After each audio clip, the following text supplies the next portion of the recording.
இப்படி ஒரு டார்கெட்டடாக ஒரு நாகப்பட்டினத்துக்கு போய் திருவாரூருக்கு உள்ளே போயிட்டு திருவாரூர் தேர் அப்படிங்கிற அந்த விஷயத்தை எடுத்து, ஏன்னா அந்த திருவாரூர் தேரை ஓட வைத்தவர் கருணாநிதி அப்படிங்கிறது தான் திமுகவினுடைய வாதமாக இருக்கிறது.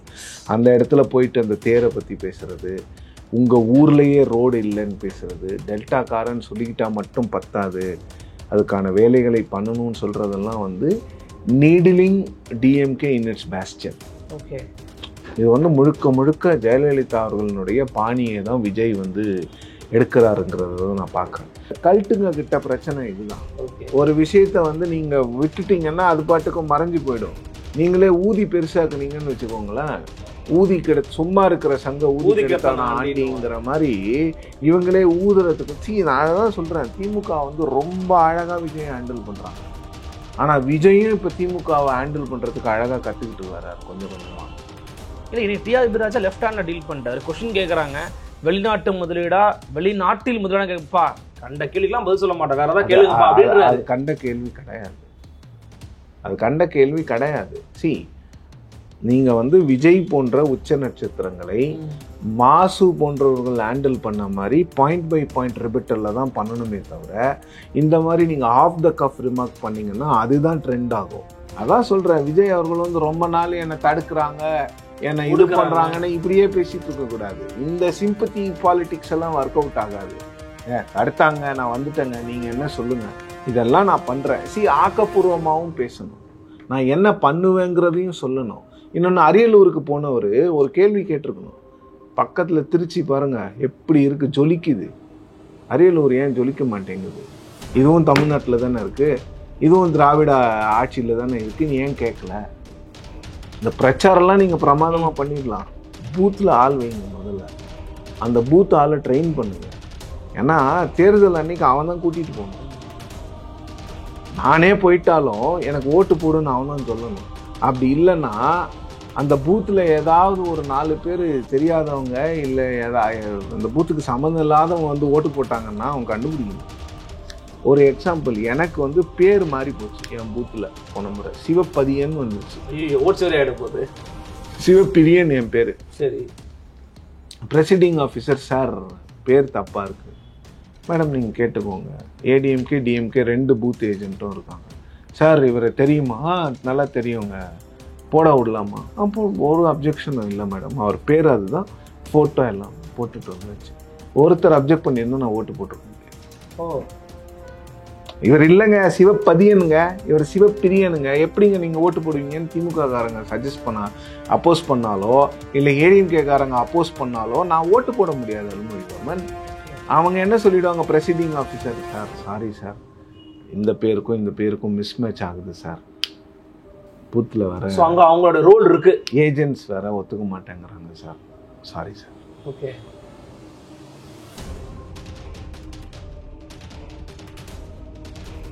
நலம் தரும் நல்லார் சித்த மருத்துவமனை இதய நோய், சர்க்கரை நோய், பக்கவாதம், சிறுநீரக பிரச்சனை, தண்டுவடம் மற்றும் மூட்டு பிரச்சனைகளுக்கு மிகச்சிறந்த மருத்துவமனை.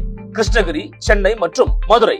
தொடர்புக்கு 8807666117 மற்றும் 8807666118. Nimati Property Management. Contact 7667008999. Fourth Estate Tamil நேயர்களுக்கு அருள்மொழிவர்மனின் அன்பார்ந்த வணக்கங்கள். இது உங்கள் Fourth Estate தமிழ் வழங்கும் பெருதினும் பெருதுகள் நிகழ்ச்சி. இன்றைய நமது நிகழ்ச்சிக்கு சிறப்பு விருந்தினராக டெக்கன் ஹெரால்டு ஊடகத்தின் ஆசிரியரும் மூத்த பத்திரிகையாளருமான திரு சிவபிரன் இருந்திருக்கிறார்.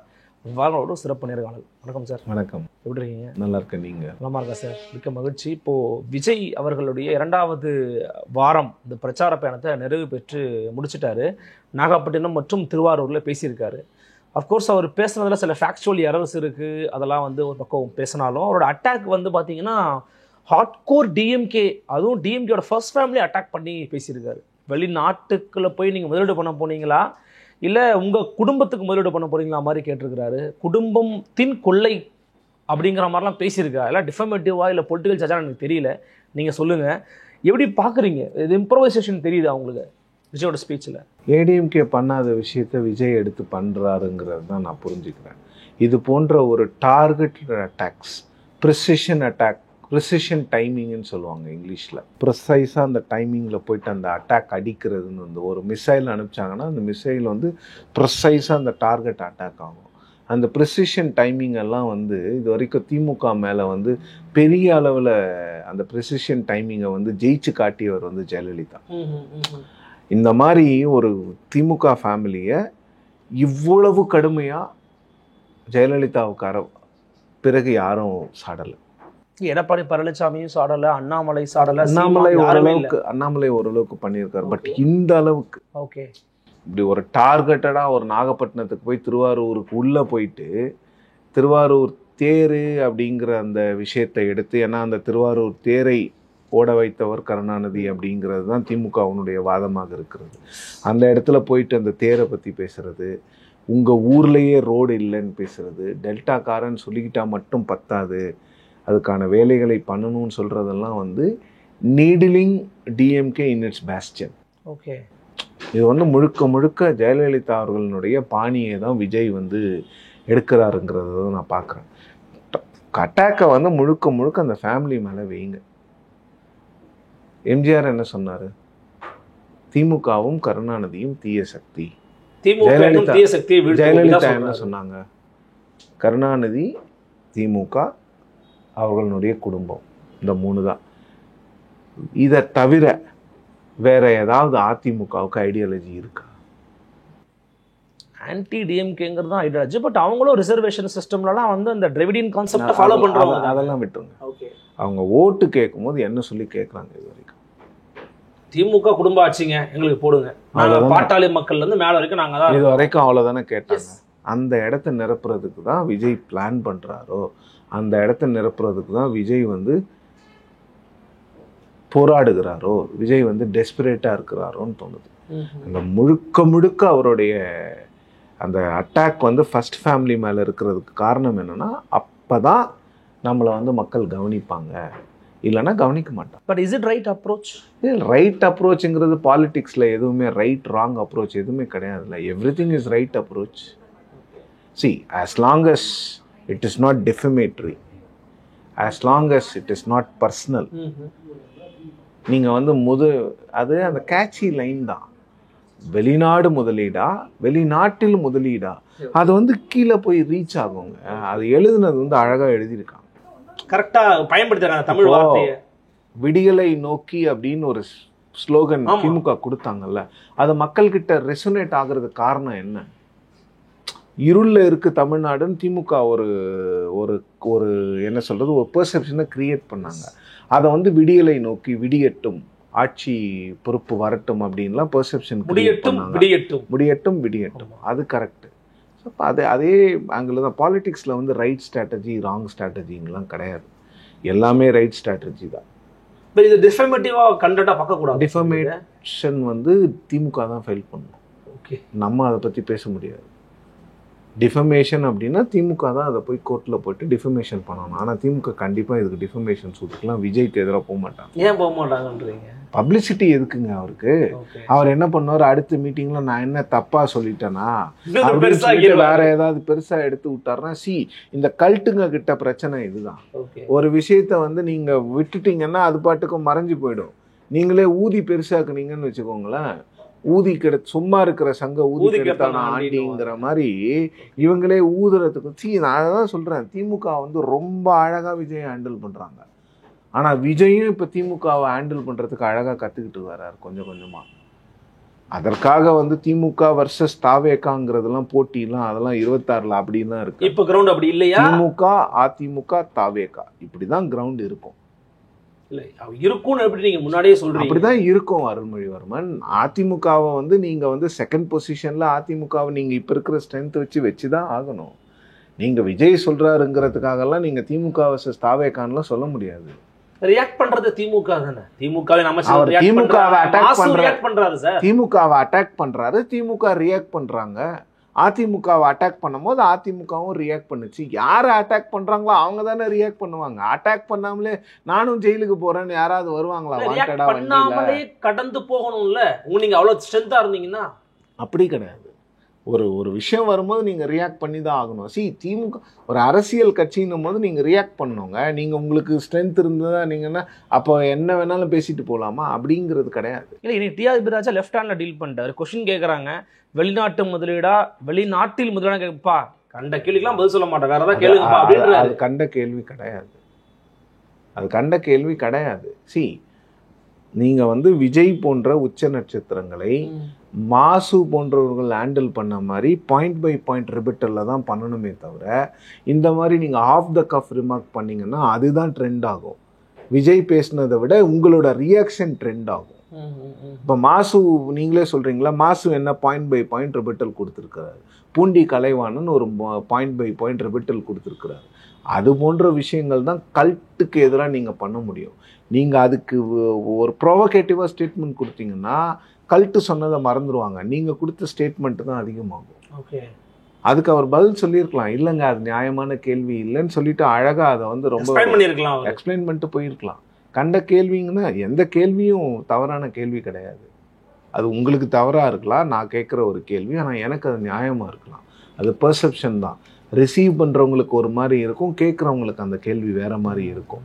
அதை அவர் கொஞ்சம் பெட்டராக ஹேண்டில் பண்ணியிருக்கணும் மினிஸ்டர்.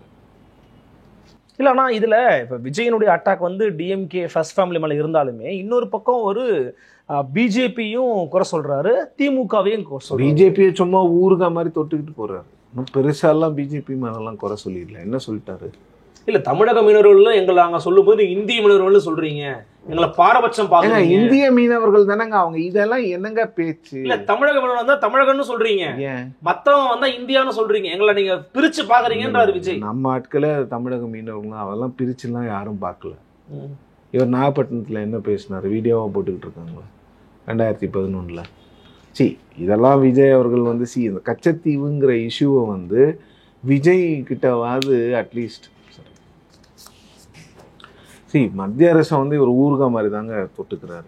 திமுக மீது தான் அட்டாக் வச்சிருக்கிறார். ஏன்னா அந்த ஓட்டை தான் திமுகவுக்கு எதிரான வாக்குகளை தான் இவர் வந்து டார்கெட் பண்ணுறாரு. இன்னொரு விஷயம், கச்சத்தீவு போன்ற விவகாரங்களில் மற்ற கட்சிகள் போன்றே விஜய் அவர்களும் இருப்பது வந்து ரொம்ப துரதிருஷ்டவசமான ஒரு விஷயம்.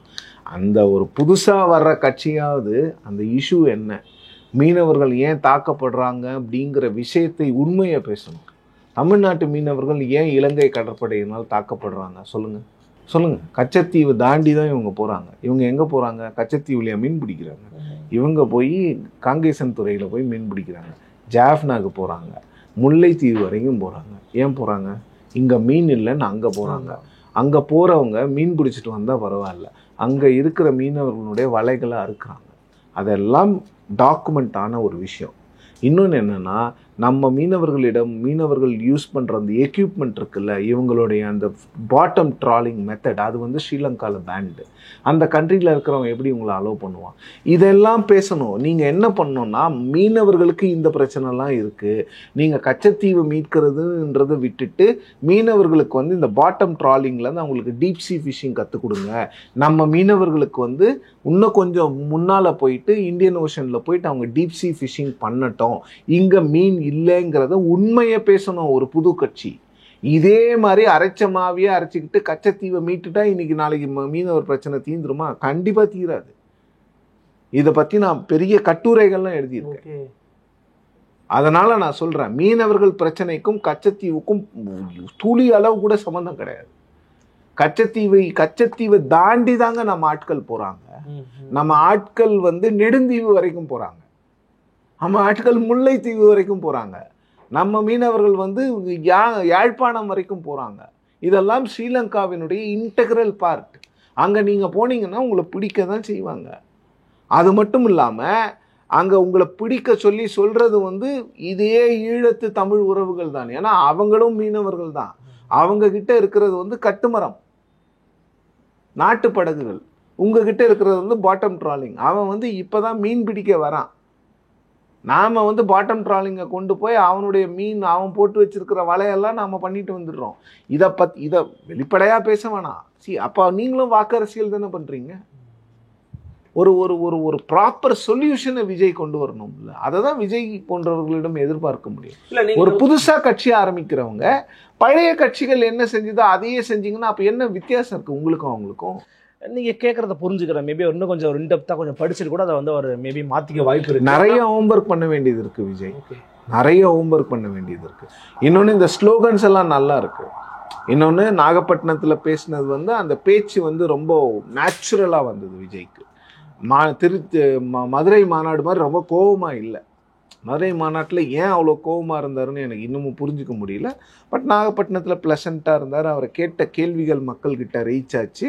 அவர் எல்லாத்தையும் ஒரு சில விஷயங்கள்லாம் சொன்னார். மக்கள் அதை ரிசீவ் பண்ணாங்க. இதே போன்று விஜய் அவர்கள் வந்து நேச்சுரலாக பேசணும். இல்லை, அதுலேயே நிறைய இன்ஃபர்மேஷன் எரர்ஸ் இருக்குது அப்படிங்கிறதையும் குறிப்பிட்டு காட்டுறாங்க ஆளுங்கட்சி தரப்பு.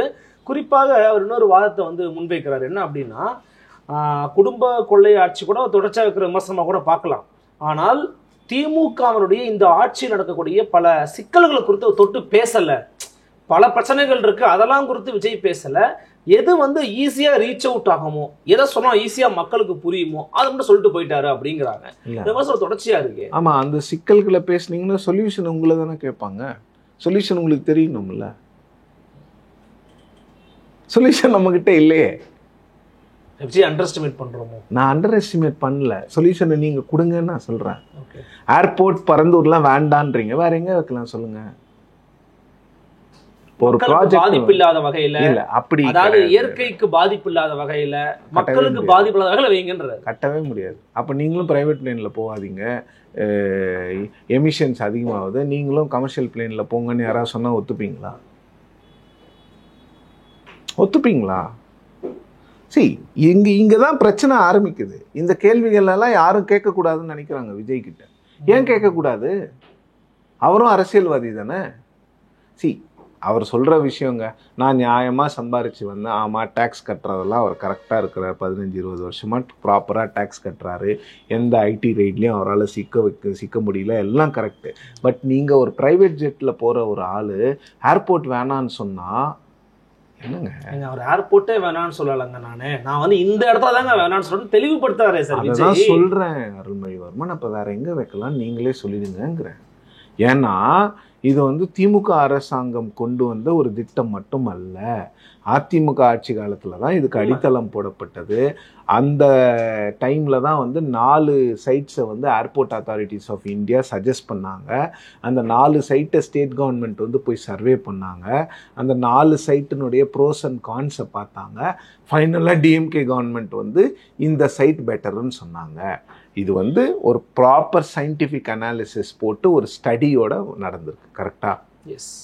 அப்போது அந்த சயின்டிஃபிக் அனாலிசிஸோடு நடந்த ஒரு ஸ்டடியை நீங்கள் ஏற்றுக்கலன்னா அப்போ நீங்கள் ஒரு சஜஸ்ட் பண்ணோம்ல மாற்று திட்டத்தை. இப்போது நான் என்ன சொல்கிறேன்னா, சிப்காட் இங்கே வேண்டாம் அப்படின்னீங்கன்னா, சிப்காட்டுங்கிறது ஒன்றும் இல்லை, நில வங்கி. நிலத்தை வாங்கி வச்சுப்பாங்க அரசாங்கம். தேவைப்படும் போது அதை வந்து சிப்காட் எஸ்டேட்டாக மாற்றுறதுக்கு அங்கே ஒன்றும் பண்ண மாட்டாங்க. நிலத்தை அவங்கவுங்க வசதிக்கு ஏற்ற மாதிரி எவ்வளவு என்னோடய இண்டஸ்ட்ரிக்கு 10 ஏக்கர் வேணால் எனக்கு 10 ஏக்கர் கொடுக்க போகிறாங்க. அதுக்கேற்ற மாதிரி அந்த இடத்துல பிரித்து ரோடு போட போகிறாங்க, 4 வகையாக பில்டிங்ஸ் கட்ட போகிறாங்க. வேறு ஒன்றும் இல்லை. சிப்காட் இங்கே வேண்டான்னீங்கன்னா ஓகே. ஒரு ஏர்போர்ட்டுங்கிறது வந்து அவ்வளோ டெக்னிக்கல் ஸ்டடீஸ் பண்ணிட்டு வரக்கூடிய ஒரு விஷயம். இன்னொன்று, இன்றைக்கி சென்னைக்கு ஏர்போர்ட் வேணுமா வேணாமா? இன்னொரு ஏர்போர்ட்டு. இதனால் எவ்வளவு பாதிப்புகள் எக்கனாமிக்கலாக இருக்குங்கிறது யாரும் புரிஞ்சுக்க மாட்டேங்கிறாங்க. அதை விட வைக்கிற வாதங்கள் இருக்குல்ல. ஏன் கோயம்புத்தூரில் ஏர்போர்ட் கட்டக்கூடாதா? இப்போ திருச்சி ஏர்போர்ட்டை நீங்கள் ஸ்ட்ரென்தன் பண்ணுங்கள். ஆனால் மெட்ராஸுக்கு வர்றவன் ஏங்க திருச்சியில் இறங்கணும்? மெட்ராஸுக்கு வர்றவன் திருச்சியில் இறங்கி திருச்சியிலேருந்து இறங்க நடந்தா வருவான் இல்லை? எனக்கு இந்த வாதங்கள்லாம் புரியாமல் இருக்குது. அப்போ நீங்கள் என்ன பண்ணணும்னா, நீங்கள் வந்து ஒரு விஷயத்தை குறை சொல்லும் போது நீங்கள் சஜஸ்ட்டும் பண்ணணும். நீங்கள் இப்போ சொல்கிறீங்கல்ல, அவர் வந்து பெண்கள் பாதுகாப்பை பற்றி பேசுகிறார்ல, நான் என்ன பண்ணுவேங்கிறது விஜய் சொல்லணும்ல. No compromise. பெண்கள் பாதுகாப்பு இல்லை, அது வந்து சிம்பிள் வேர்டு. அப்படி இல்லை. என்ன பண்ணுவீங்க? போலீசிங் இன்க்ரீஸ் பண்ணுவீங்களா? டெக்னாலஜியை யூஸ் பண்ணுவீங்களா? ஏஐ இன்க்ரீஸ் பண்ணுவீங்களா? இல்லை மற்றவங்க மாதிரி வெறும் சிசிடிவி கேமரா அங்கங்கே வைப்பீங்களா? என்னங்கிறத சொல்லணும்ல. இப்போ நான் கூட தான் சொல்லலாம், க்ரைம் ஃப்ரீ தமிழ்நாடு, இப்போ ட்ரக் ஃப்ரீ தமிழ்நாடுன்னு தமிழ்நாடு கவர்மெண்ட்டு ஒரு ஸ்கீம் வச்சுருக்காங்க, போதை இல்லை தமிழ்நாடு. அது ஒன்றுமே இல்லைன்னு சொல்கிறோம்ல எல்லாரும். எதிர்கட்சிகள் அதென்ன சொல்கிறாங்க, விமர்சனம் இருக்குல்ல. அப்போ நீங்கள் என்ன பண்ணணும்? அந்த ஸ்லோகன் மட்டும் போதுமா? ஏன் இவ்வளோ கேள்விகள் வைக்கப்படுகிறது என்றால், நீங்கள் மாற்றம் அப்படின்ற வார்த்தையை வச்சு நீங்கள் அரசியலுக்கு வரீங்க. அடிப்படை அரசியல் மாற்றம்னு கேட்கும்போது, அடிப்படையாக இங்கே அரசியலில் என்ன பிரச்சனை? சின்ன சின்ன இஷ்யூஸை கூட ட்விஸ்ட் பண்ணுறது தான். இப்போ கச்சத்தீவு ட்விஸ்ட் பண்ணி வச்சுருக்காங்க பாருங்கள். கச்சத்தீவு கிடைச்ச உடனே அப்படியே மீனவர்கள் பிரச்சனை எல்லாம் தீந்துரும், மீனவர்கள் யாருமே வந்து இலங்கை கடற்படையினால் வந்து கைது செய்யப்பட மாட்டாங்கங்கிறதெல்லாம் மித்து, தமிழ்நாட்டில் இருக்கக்கூடிய மித்து. நீங்கள் ராமேஸ்வரத்துலேருந்து 3/4 மணி நேரத்தில் ஸ்பீட் போட்டில் கச்சத்தீவுக்கு போயிடலாம். இவங்களுக்கு 24 மணி நேரம் பர்மிஷன் இருக்குது. வேறு எங்கே போய் மீன் பிடிப்பாங்க? நீங்கள் மீனவர்களை இதில் குறை சொல்லவே முடியாது. ஏன்னா மத்திய அரசாங்கம் தான் பாட்டம் ட்ராலிங் கொண்டு வந்தாங்க. அப்போ நீங்கள் என்ன பண்ணணும்னா, பாட்டம் ட்ராலிங் இங்கே இந்த இடத்துல பேன் பண்ணுறீங்கன்னா அவங்களுக்கு ஆல்டர்னேட்டிவ் சோர்சஸ் ஆஃப் லைவ்லிவுட்டை நீங்கள் தான் கொடுக்கணும். அதை தான் கட்சிகள் கேட்கணும். அதை விட்டுட்டு கச்சத்தீவு மீட்போம் மீட்டு என்ன பண்ண போகிறீங்க? அது மொத்தமாகவே 1.5 ஸ்கொயர் கிலோமீட்டர் தாங்க அது. இல்லை, விஜயனுடைய அந்த பேச்சில் வந்து நீங்கள் சொல்கிற மாதிரி எல்லாத்தையும் ஓவரால் கவர் பண்ணி பார்த்தோம் அப்படின்னா, திமுகவை விமர்சனம் பண்ணணும், திமுகவை அட்டாக் பண்ணணும் அப்படின்னு ரொம்ப ஸ்ட்ராங்காக இருக்கிறாரு. அந்த இம்பேக்ட் நினச்ச மாதிரி ஏற்பட்டிருக்குன்னு நீங்கள் நம்புறீங்களா கிரவுண்டில்? ஏன்னா இப்போ ஆலு ஷானவாஸ் வந்து அதுக்கான பதிலடி கொடுக்குறாரு. நான் தான் லோக்கலில் இருக்கிற எம்எல்ஏ, இங்கே மருத்துவமனை சரியில்லை, இங்கே இதெல்லாம் சரியில்லை, ஒரு பொய்யை சொல்கிறாரு, தவறான தகவல்களை சொல்கிறாரு அப்படின்னு அவர் பதிலடி கொடுக்குறாரு. தலைவன்னா முதல்ல ப்ரெஸ் மீட் பண்ணணும், நீங்கள் தயாராக இருக்கலான்னு சவால் விடுறாரு. இல்லை, ப்ரெஸ் மீட் விஜய் மட்டுமில்லை, எல்லா அரசியல் கட்சி தலைவர்களுமே முதலமைச்சர் உட்பட எல்லாருமே ப்ரெஸ் மீட்டை ரெகுலராக பண்ணணுங்கிறதுல வந்து எந்த மாற்று கருத்தும் கிடையாது. உடனே வருவாங்க. முதல்வர் வந்து அடிக்கடி ப்ரெஸ்ஸை சந்திக்கிறாரு. வெளிநாடு போகும்போது பண்ணுறாரு, வரும்போது பண்ணுறாரு. நான் சொல்கிறது வந்து ஸ்ட்ரக்சர்டு ப்ரெஸ் கான்ஃபரன்ஸ். நீங்கள் எல்லா பத்திரிகையாளர்களையும் அழைத்து கோட்டையில் இல்லை வந்து கலைவாணர் அரங்கத்தில் ஒரு 300 பத்திரிகையாளர்களை நீங்கள் கூப்பிட்டு ஸ்ட்ரக்சர்ட் ப்ரெஸ் கான்ஃபரன்சஸ் இதுவரைக்கும் முன்னால் இருந்தக்கூடிய முதலமைச்சர்கள் செய்திருக்கிறார்கள். கருணாநிதி பண்ணியிருக்காங்க, ஜெயலலிதா பண்ணியிருக்காங்க. ஸ்ட்ரக்சர்டு ப்ரெஸ் கான்ஃபரன்சஸ் இருக்கணும். நீங்கள் வந்து பத்திரிகையாளர்கள் வந்து உங்களை எந்த இஷ்யூஸ்லனாலும் கேள்வி கேட்குறது மாதிரி இருக்கணும். இப்போ முதலீடு பற்றி கேட்கும் பொழுது அங்கே வந்து ஒரு 20 நிமிஷம் 15லேருந்து 20 நிமிஷம் தாங்க பேச முடியும். மன்மோகன் சிங் வந்து கடைசியாக 2014 ஒரு ப்ரெஸ் கான்ஃபரன்ஸ் கொடுத்தாரு. 2.25 மணி நேரம் போச்சு அந்த ப்ரெஸ் கான்ஃபரன்ஸ். ஒரு ப்ரெஸ் கான்ஃபரன்ஸ்னால் அவ்வளோ நேரம் போகணும். இப்போ ராகுல் கூட பண்ணுறாருல்ல சார், அதுதான் சொல்கிறேன். தமிழ்நாட்டில் வந்து அந்த ப்ரெஸ் கான்ஃபரன்ஸ் கல்ச்சரே இன்னைக்கு இல்லாமல் போயிட்டுருக்கு. ப்ரெஸ் பிரீஃபிங்ஸ் அங்கங்கே சேலத்தில் பேசுறது, அது இது பண்ணுறதுன்னு அப்படின்னு பேசுகிறாங்க.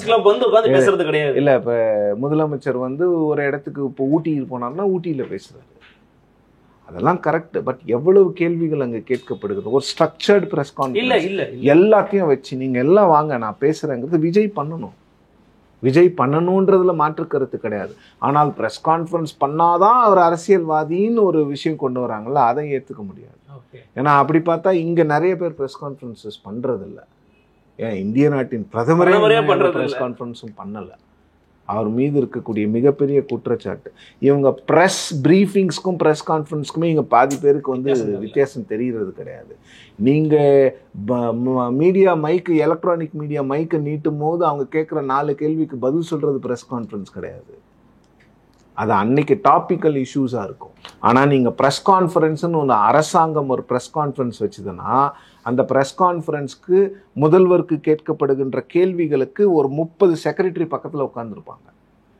பதில் செக்ரட்டரிஸ் தான் கொடுக்கணும், எழுதி கொடுப்பாங்க. அப்படி தான் பிரதமர்களுடைய ப்ரெஸ் கான்ஃபரன்சஸ் நடக்கும்.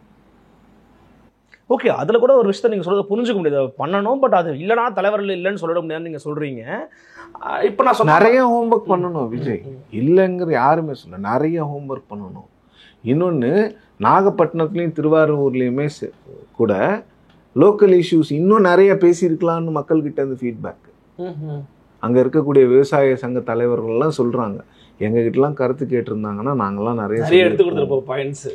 ஆமாம், நான் பேசினேன் இன்றைக்கி என்ன எப்படி இருக்குது கிரவுண்ட்லன்னு விசாரிக்கும் போது இன்னும் நிறைய பேசியிருக்கலாம் சார், அவர் எதுவுமே பேசாமல் போயிட்டார், ஒரு 15-10 நிமிஷம் தான் பேசினார், நிறைய பேசியிருக்கலாம். அந்த 40 ரூபா லஞ்ச பணத்தை பற்றி பேசினார், அது ப்ராப்ளமே கிடையாது. அந்த 40 ரூபா விவசாயியே கொண்டு போய் கொடுப்பான், முதல்ல ஏன் நெல்லை உள்ளே விடுன்னு சொல்லிட்டு விவசாயியே கொடுப்பான். ப்ரைவேட்டைஸ் பண்ணது தான் ப்ராப்ளமு. ஏகப்பட்ட பிரச்சனை இருக்குது விவசாயிகளுக்கு, அதெல்லாம் பேசாமல் இவர் யாரோ எழுதி கொடுத்ததை பேசிட்டு போயிருக்காரு.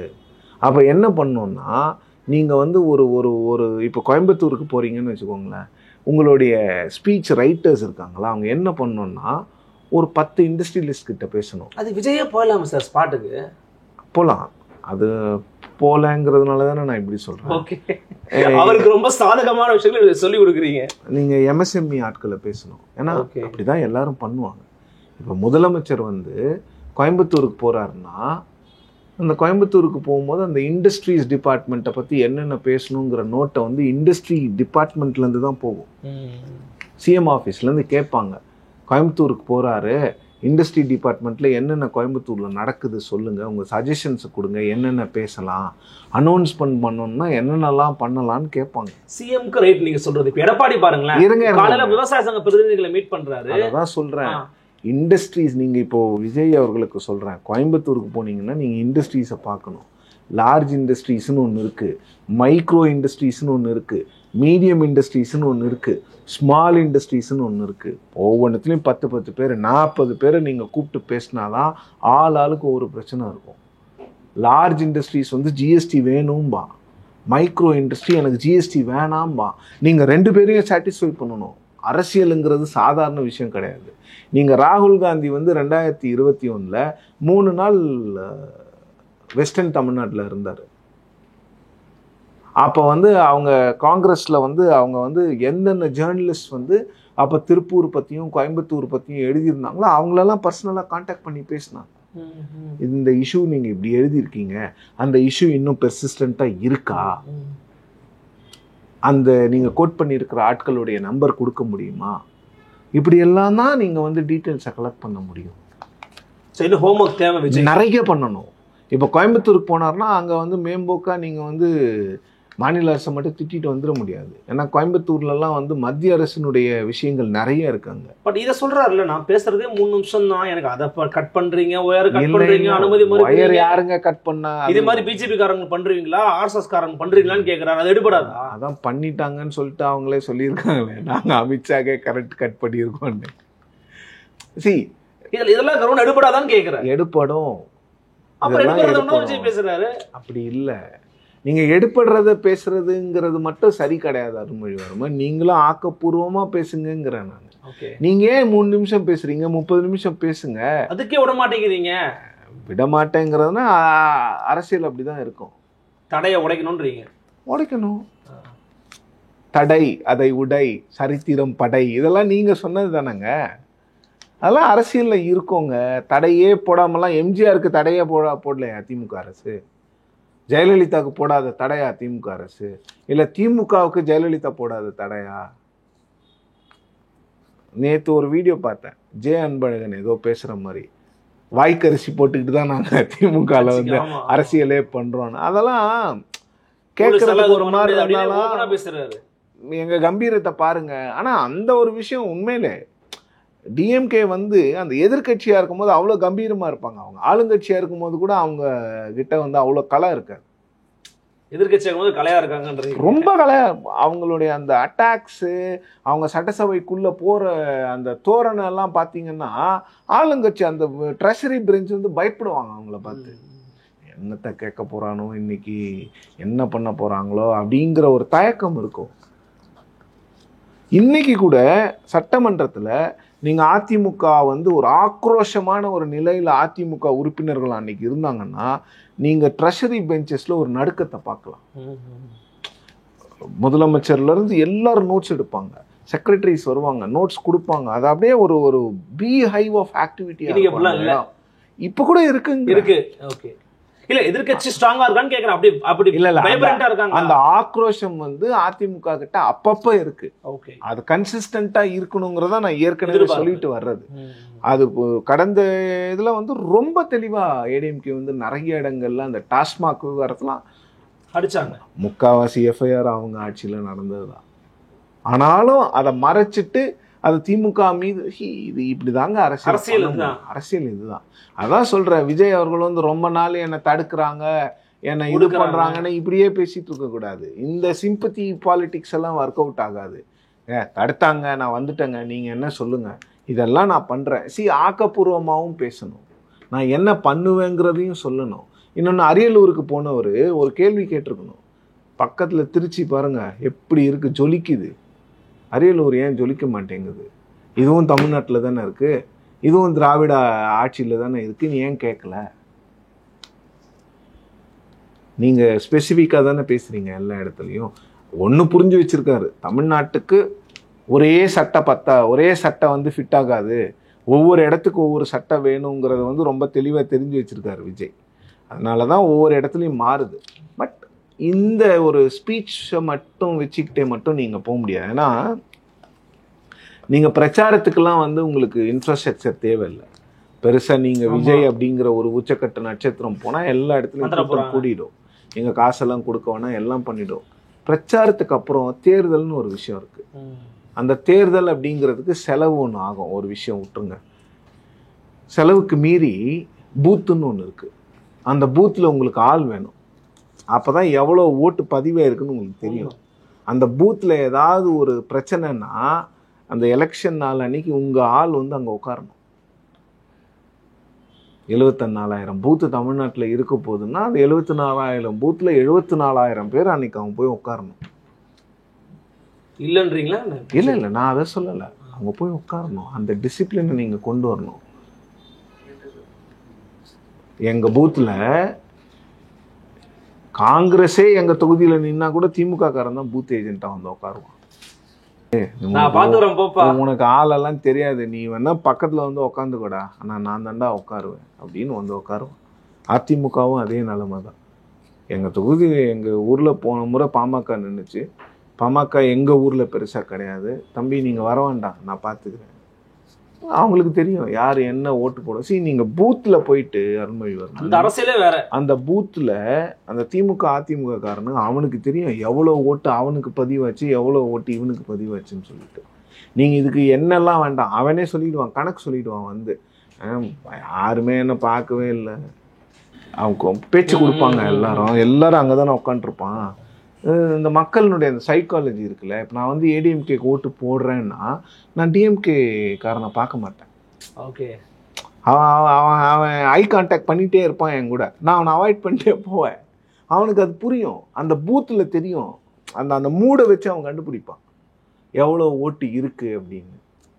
ஸோ இதெல்லாம் அந்த பூத் சைக்காலஜி, இதெல்லாம் வந்து அந்த எலெக்ஷன் சைக்காலஜி. அந்த பூத்துக்குள்ளே போய் நீங்கள் பண்ணணும். எதுக்காக இதை சொல்கிறீங்க விஜய்? எதுக்காக சொல்கிறேன்னா, இந்த பிரச்சாரம்லாம் நீங்கள் பிரமாதமாக பண்ணிடலாம், பூத்தில் ஆள் வைங்க. முதல்ல அந்த பூத் ஆளை ட்ரெயின் பண்ணுங்க. ஏன்னா தேர்தல் அன்னைக்கு அவன் தான் கூட்டிகிட்டு போகணும். நானே போயிட்டாலும் எனக்கு ஓட்டு போடுன்னு அவன் தான் சொல்லணும். அப்படி இல்லைன்னா அந்த பூத்தில் ஏதாவது ஒரு 4 பேர் தெரியாதவங்க இல்லை அந்த பூத்துக்கு சம்மந்தம் இல்லாதவங்க வந்து ஓட்டு போட்டாங்கன்னா அவங்க கண்டுபிடிக்கணும். எலெக்ஷனுங்கிறது வந்து பிரச்சாரத்தோடு மட்டும் முடிகிறது கிடையாது. பிரச்சாரத்தை தாண்டி நிறைய விஷயங்கள் அதில் இருக்குது. அந்த பூத் நிறைய பேர் சொல்லுவாங்க தமிழ்நாட்டில் கூட பெரிய அளவுக்கு பூத் ஸ்ட்ரக்சர்லாம் இல்லைன்னு. பூத் ஸ்ட்ரக்சர்லாம் நிறைய இடங்கள்ல இல்லைன்னா கூட ஒவ்வொரு பூத்துக்கு அந்த ஏஜென்ட்டு போய் உட்கார்றான்ல, அவனுக்கு தெரியணும் இந்த பூத்தில் எவ்வளோ பேர், இந்த ஆள் இந்த பூத்துக்காரனான்னு எப்படிங்க கண்டுபிடிப்பீங்க நீங்கள்? நீங்கள் முதல்ல அதை கண்டுபிடிக்கணும்ல. ஒரு எக்ஸாம்பிள், எனக்கு வந்து பேர் மாறி போச்சு என் பூத்தில். போன முறை சிவப்பதியன் வந்துருச்சு. சிவப்பிரியன் என் பேர். சரி, ப்ரெசிடிங் ஆஃபீஸர் சார் பேர் தப்பாக இருக்குது. மேடம் நீங்கள் கேட்டுக்கோங்க, ஏடிஎம்கே டிஎம்கே 2 பூத் ஏஜென்ட்டும் இருக்காங்க. சார் இவரை தெரியுமா? நல்லா தெரியுங்க, போட விடலாமா? அப்போ ஒரு அப்ஜெக்ஷனும் இல்லை மேடம், அவர் பேர் அதுதான், ஃபோட்டோ எல்லாம் போட்டுட்டு வந்தாச்சு. ஒருத்தர் அப்ஜெக்ட் பண்ணியிருந்தோம், நான் ஓட்டு போட்டிருக்க முடியாது. ஓ, இவர் இல்லைங்க சிவப்பதியனுங்க, இவர் சிவப்பிரியனுங்க, எப்படிங்க நீங்கள் ஓட்டு போடுவீங்கன்னு திமுக காரங்க அப்போஸ் பண்ணாலோ இல்லை ஏடிஎம்கே காரங்க அப்போஸ் பண்ணாலோ நான் ஓட்டு போட முடியாது அருள்மொழிவர்மன். அவங்க என்ன சொல்லிவிடுவாங்க, presiding officer sir sorry sir, இந்த பேருக்கும் இந்த பேருக்கும் மிஸ்மேட்ச் ஆகுது சார், பூத்தில் வர அவங்களோட ரோல் இருக்கு, ஏஜென்ட்ஸ் வேற ஒத்துக்க மாட்டேங்கிறாங்க சார், சாரி சார். ஓகே, நான் வந்துடணும், நான் வரணும், நான் அதெல்லாம் அப்ஜெக்ட் பண்ண முடியாது. பெரிய ரோல் இருக்கு பூத்தில். இன்னொன்று, ஒரு கட்சியினுடைய வெற்றி தோல்வி அந்த பூத்தில் எப்படி டிசைட் பண்ணுவாங்கன்னா அந்த பூத் ஏஜென்ட் எவ்வளோ நேரம் உட்கார்றாங்கன்றத பொறுத்தும் இருக்கு. ஒரு மதியானத்துக்கு மேலே அவன் வெளில வந்துட்டான்னு வச்சுக்கோங்களேன், அவன் பூத் ஏஜென்ட்டே இல்லை, அவன் எங்கே ஜெயிக்க போகிறான்? பூத் ஏஜென்ட்டுக்கு தெரியும் அந்த சைக்காலஜி. ஓகே.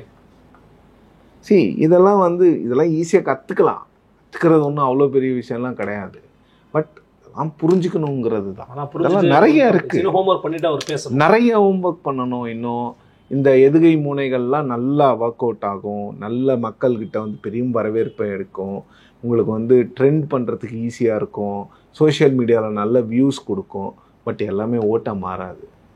ஓட்டாக மாறணும்னா நீங்கள் கீழே கட்சிகள் இன்றைக்கி கூட டிஎம்கே ஏடிஎம்கேக்கு இருக்கக்கூடிய அந்த ஸ்ட்ரக்சரை நீங்கள் ரீக்ரியேட் பண்ணணும். அந்த அவங்களுக்கு ஸ்ட்ரக்சர் ஈக்குவலாக இருக்கணும். உங்களோட பிரச்சார பீரங்கி மட்டும் ஈக்குவலாக இருந்து பிரயோஜனம் இல்லை. கிரவுண்ட் லெவலில் உங்களோட ஸ்ட்ரக்சர் ஈக்குவலாக இருக்கணும். அந்த ஸ்ட்ரக்சர் விஜய் கட்சிக்கு இன்னும் இல்லை. சுலபமான விஷயம் கிடையாது அருள்மொழிவர்மன். விஜய் இப்போ தான் வராரு. எஸ், ஒரு 10 வருஷமாவது ஆகும். அந்த ஒரு 10-15 வருஷமாவது ஆகும். ஓரளவுக்கு மேட்ச் பண்ணுறதுக்கே 10-15 வருஷம் ஆகும். அவ்வளோ ஈஸி கிடையாது. அது ஒரு காசை கொடுத்து போய் ஒருத்தரை உட்கார வைக்கிற விஷயம் கிடையாது. அவனுக்கு அது நேச்சுரலாக வரணும். அந்த பூத் அப்படிங்கிறது அந்த நேச்சுரலாக பூத் வரணும். ஏன்னா இப்போல்லாம் என்ன, பூத்தில் 1000 பேர் தான் இருப்பாங்க. அந்த பூத்தில் அந்த தெருவில் இருக்கிறவன் தான் அந்த பூத் ஏஜெண்ட்டாக இருப்பான். அவனுக்கு தான் தெரியும். அவன் தினமும் பார்ப்பான், போவான், என்ன பண்ணுறதுன்னு பார்ப்பான். அவனுக்கு எல்லாமே தெரியும். பல விதமான கருத்துக்களை விஜயனுடைய பேச்சு குறித்து பகிர்ந்துக்கிறீங்க சார். மிக்க நன்றி. நன்றி. நன்றி. இன்னும் சந்திக்கலாம். வணக்கம்.